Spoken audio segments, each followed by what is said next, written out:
The last lapse of this segment with me in studio is political analyst Evans Wafula. We also have governance expert, that is engineer Alex Mwathli. And lastly, we have Dr. Moses Mwangi, who equally is a governance expert and a politician right here in the country. It takes a lot of, stamina to boldly go to your people and ask to, to take the mandate, that is to take them to the next level in a period of 5 years. And it's not an easy thing, as Dr. Moses would tell you. But here we are, we have elected these members of parliament that say we might need to go and visit State House so that we bring development to our people. And we do not dispute the fact that it is important for, as well, these very politicians to be friends, because after all, that is the same space that they are playing in. And when I speak about that, I'd love to hear your view on the question of the activities at the National Assembly as well as the Senate in terms of leadership and of importance, what it is that Dr. Moses says. These members of parliament that we elect, do they have an idea of what their role is? If today there's going to be trouble for those ones that are in ODM, and that they fear going to Chungwa House for disciplinary hearings. And the disciplinary hearings, we all understand, culminated from these visits to State House and perhaps the Raymond Thanksgiving the other day. It gets you asking yourself, just what caliber of leaders are we getting? And are this the kind of leaders that Senior says were gotten into the space of leadership because of the wave? I think there are two parliaments that I've always admired. I think you've always watched the South African parliament. Oh, incredible. And, the, substance of debate. The British parliament. Yeah. And as also having borrowed from the Commonwealth parliament, or the practice of parliament, I think we are really doing so badly in terms of course, membership participation, and also in terms of leadership. In terms of leadership, it reminds me of Kapara and Marende. And you remember the famous Solomonic judgment and we called him the Solomon of that time. I think that's the kind of vibrant leadership that we want to see in Parliament. But having looked at Kingi, for example, Kingi is not in Parliament, as my colleague has said, that in terms of competence and that he can do a good job. It's a reward. He's a political reject, he's a political loser who was rewarded. And that is why he needs to sit there and do what he's supposed to do. Wetangula is a very brilliant lawyer. He has a history, and he's a good politician of good standing. He has run a political party that has suffered so many injuries like Jubilee, but he was able to emerge with his political. But you see now he has been put in an awkward situation. One of the bizarre things that I'm seeing in our parliament is that, look, for example, even the Senate, it's broke. It doesn't even have money to sit. They suspended some point of sitting because they don't have money. We can't actually be in a situation in a country where we expect Senate to be able to assist in terms of legislation, and it's cash strapped. They can't do anything. And the speakers of the National Assembly cannot go and discuss this even with the executive because they fear. There's a lot of fear in the way Parliament is being conducted. And it is really losing its standing, it is losing its objectives, and that's why you see many politicians, they would rather go do their business, private businesses, because I presume every MP has a business somewhere. They would rather sit in their private offices and watch what is happening in Parliament from television sets, because it has lost its meaning. So, and then the perception of, you remember the Moi time when we go to State House to eat ugali, then there's always a road there'll be a road built in your area, there'll be a school maybe being constructed, or you will go eat ugali after 1 week, Moi is visiting your area. I think that's the politics of deceit. And we know very well that you don't have to go to State House for your area to be developed. We know that, even leaders know that. We have the county assemblies that have been empowered, even there. A lot of things have been devolved. And we can bring development through the assemblies, through the county governments. So I think where politicians and mostly MPs who have tried to make elective politics to be enterprise. It's an enterprise. They have made politics to be like a source of living, of livelihood. It's like a job. It is not representation of the people. And I think that's where now we have lost it as a country, that we are electing people who, once they go to Parliament, they turn that whole thing to be an enterprise. It is about looking for tenders in government offices, and therefore, even if you're in the opposition, you will align yourself with the people in government because you know there is a certain tender that you will get. And that's where our leaders are failing us. Let's be honest about it. I mean, people are elected, they go to parliament, they go out chasing tenders, they don't have time to sit and represent Wananchi. And that is why the opposition have decided to say what? That power is only delegated, and Wananchi can exercise it directly if they feel their MPs are not representing them. And we are going to that extent because even Wananchi are looking, these signatures Raila is collecting, let's not take them lightly.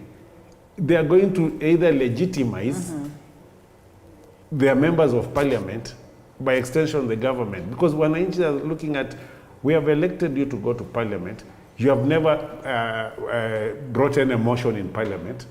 The number of times we watch on the television say to see you, you are not there. Next weekend we find you, you are with the ruling Kenya Kwanza MPs and you are from the opposition, you are with them in a homecoming ceremony or party for a PS. It means it's not about us, it's your own interest. Right. Okay, and Alex Mwadhi, I know we're almost coming to a close to this. The 15, is it 15 or 10 million signatures? That's how much can that achieve? And I think people have been asking the same. And the electorate, the role of the electorate in all this. First of all, let me say this. I don't speak for Kingi, but it's not fair to assassinate him on studio. He is not a political failure as far as Kenyan politics is concerned. He served 2 terms as governor, for Kilifi, and chose not to vie. He chose not to vie any other position because maybe, like a lot of other people feel that you are governor now, you can only go national. Or go Senate. No, he chose not to go Senate. He chose not to go down, but to go up. So bottom line, he is not a failure. And number 2, the criteria of his ability has to do with the description of the job. And if we were to question his ability, we have to look at the qualifications of the job and we tick where he doesn't meet. He meets, he ticks all the boxes. So he's not a failure. Okay. Number 2, the Senate is right to complain about leadership and all that, but I've said before that one thing is for sure, they don't go for debate. So I don't know what they're criticizing. We know that we've had Senate from 2013, and Dr. Mwangi, having vied for governorship in Murang'a, will tell you that one of the jobs that the Senate has is an oversight over the county governments. Yes. I'm yet to hear any senator who goes to the county assemblies to be briefed so that it can be oversight. Because you can't oversight something that is you don't even know about it. I think there's only one senator, I don't remember from which county, who had desired actually to have a seat in the assembly so that he can attend once in a while so that he can be briefed on what is going on. He can't pretend to oversight if he doesn't even look at the documents or check the registry and all that. So hence, the people who are complaining about leadership, yet themselves have a well, we'll give them the benefit of the doubt and say that at least we understand the attendance and in their description of job they haven't fulfilled. Okay. So that's really a negative on their part. Having said that, like many Kenyans, I desire that would have a situation where in the future we'll have leadership based on people understanding why they're elected. When you find members of parliament fighting about CDF, you really know that they have no idea what their job is. They don't know, because CDF is not part of that. The job is to legislate laws of this country, and there are many laws that they should actually be able to legislate. When we go and borrow money, and IMF puts a caveat that you must increase the VAT on fuel, they should have read that document at that time and advise the government, look, don't take these loans because it will going to affect our transport, our industry. To sit back and now complain about the VAT increasing the cost of living is height of dishonesty. You know where it comes from. You know you are part of that process. So why are you coming to cry to us? So at the end of the day, yes, there's a problem. And I keep hoping that sooner or later, we'll have a critical mass that will cause a change that is necessary so that, as Mwangi says, these musical chairs could end. It's a sad situation because we're looking at 2027, some new musical chairs. Yeah. Linda, don't be surprised that in about 2-3 months, Ruto signs some agreement with Raila, and in 2027, they're in the same camp. I won't be surprised. Wow. Not at all. Not at all. Interesting. And Senior, so as we almost come to a close, I mean, there's so much that is playing out in the country. Just what will it take for us to forge forward? First of all, for us to be guaranteed of a nation tomorrow, if there's going to be protest all through, what is the guarantee that the government is capable of protecting its people? Because then the buck stops with them. Yes, the buck stops with the government because even the protesters are protesting against the government. So the sooner the government realizes that we have a job to govern and the buck stops with them, Yeah. the buck stops with the president. And the president, in all honesty also, if he really applied his mind properly and understood that now he is the president and did his job properly, he has what it takes to do it. So he needs to realize that sooner than later and not look at over the shoulder, what is Uhuru doing? You know? He needs, Uhuru is now Gone. ex-president, he's retired. It is your turn now, not look at Right Honorable Raila Odinga and say, I know that man, I was with him, I know what he will do next. So that instead of putting the eye on the need to solve the problems that are in our country, I have a belief myself that whatever the situation, the government has capability to bring things back. But they have to, the leader, the president, must now begin to look at the people around him who have decided that their job is from morning to evening to chest them against the opposition. I think they need to see we cannot wish away Raila Odinga. Okay. We cannot wish away Kalonzo Musyoka. We cannot wish them away. They are part of our country and they are here for a purpose. So the conversation of getting to the table and seriously looking at the problems, Right. because those problems are not unique to Kenya. It is these times that we are living in, and they require, in such a scenario, and I would not recommend in our current situation, in such a scenario is where you need what we call a government of national unity. You know?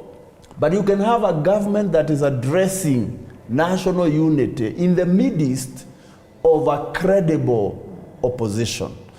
And those MPs who are elected to sit in the minority side, they have no business crossing the floor and beginning to drive the agenda of the majority, because that is not their agenda. If they want to do that, we have a law in this country. They should cross the floor completely and go and seek election. Otherwise, they were elected to sit in the minority side, of course, because they did not win. Right. I think for us to nurture our democracy properly, we need to have hygiene. We need to have hygiene Right. in the whole matter. Are we short of leaders in the current government? I don't think not. so. I think we do have some leaders. We have quite a lot of MPs who are there because they were taken there by the weed. but we also have others Yeah. who stand for And something. what the salt. And we have seen a few even take an opposite view. When I see like Kadhoni wa Mushoba saying this, that's a good thing. You are saying, I know what my people. boss wants, but this is what my people want, and I will start with my people. We need people, even in the opposition, on the other side, people who can drive the agenda of the country, not the agenda of the leader of the opposition, provided they remain loyal. That way we'll have a healthy democracy. But where the opposition is weakened by people being paid something here and there for their own interest, and then they forget the interest of the country. Why are MPs interested in CDF? I dare say. Yeah. Let me say why. Because Wanjiku on the ground wants to hear that my MP has brought a road. My MP has built a classroom. You know, the role of parliament is to make laws constitutionally. But the population is still stuck in a scenario where they are looking at leaders who bring something on the table. Wow. So how we dismantle that, but as a country, as a leadership, the way our constitution was drafted, it is such that these matters of development should be with the executive of the county, the executive of the national. If we were really as a leadership to say that is the direction we'll go, then we'll be making steps forward. But bringing back CDF is really still encouraging Wanjiku Wow. to remain Dependent on. Just a quick comment on what he has said. I think about what happens tomorrow. I think it's important, if you've seen the tweets that are coming from Kenya Kwanza legislators, including Moses Kuria, and the fact that there was a press conference yesterday by I think Nandi senator, talking about how they are ready to counter the demonstration yesterday. I'm seeing three men, Kindiki, the intelligence boss, and the police IG. I think they should move with speed, call these people to explain to them what is it they mean by mobilization.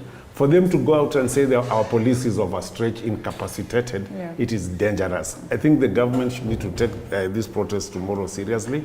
These leaders who are actually going around and saying that in their tweets that they have mobilized over 2,800 people to come out from every cell they have put together, they should either be arrested, either be questioned, and actually that should actually not happen. And then the police should actually assert itself and say there is no civilian, no citizen who is going to protect any property. It is the police that will protect property. If they don't do that, they are going to be complicit in whatever criminality that happens. Wow. Interesting. The unfortunate thing, Linda, is that in this hullabaloo of maandamano and a desire to bring down the government by economic sabotage, we've forgotten a very serious issue that has happened in this country. Do you know that, I think by yesterday, Shakahola, there were 400 bodies exhumed. In the back, yes. And we're still talking Crossed about... the 400 mark. It crossed the 400 mark. And meaning, the question of drugs is a meaning we concern. don't know how many, but there are more than 400. People have died, Kenyans have died. That's not an issue of national concern. It is. It's an emergency. It's a pandemic. It's worse than what do you call it? COVID. Yeah. But we are so selfish that we can only think about us taking over power. Number two, did you know that in June, in these difficult times, KRA collected 220 billion shillings? They surpassed their target. Very interesting. That's a good thing. Very, very interesting. Right. We're not talking about that. So that you can question the government. Yeah. What are you doing with that money? You're more beholden to, let's take power. Thank you. All right, thank you so much. The same way the police chiefs are meeting to discuss about protest, They should. but they're not talking about Shakahola. Well, They're not even talking about insecurity in other parts of the country. Well, let's just say they are. You can't assemble the entire country's police officers, bosses, to discuss how you are going to counter Raila's protest. It's unfortunate. Well- Yet across the country, we have insecurity every day. Let's just say Well, that talk some about- of these things are discussed. Talk about Shakahola. Yes. I mean, there are 600 people over who are missing, so the number may go up. I think, in my view, what the Interior Ministry did to lock out the forest and do the work that they are currently doing, I am hoping in there is documentation going on. Yeah. You know, sometimes you can talk too much about something and do very little. I think because we know it's a disaster, it's the biggest disaster we have. I think it is quite okay for the pathologists to do their job, for the police and those people to exhume, and hopefully, I hope that there are people there doing the forensic and creating the necessary evidence, Yeah. so that when it is all over, we can get to hear that some heads have rolled, because this is a disaster. So I think Professor Kidiki did the right thing. Hold it off, guys. Leave us to work. That to me is a better way Handling it. to fight the facts and then bring this matter through the justice system. And it being a developing story, we are constantly discussing this. We're constantly holding news stories on the same and the numerous other concerns that the gentleman has raised, or perhaps, the points to note. And yesterday we had an extensive report or conversation in relation to the collection of government, but we still have a long way to go. But of importance, how do we manage these finances that have been collected? The last speaker, Dr. Moses Mwangi, governance expert, thank you so much for speaking to us, and Engineer Alex Mwathi as well, governance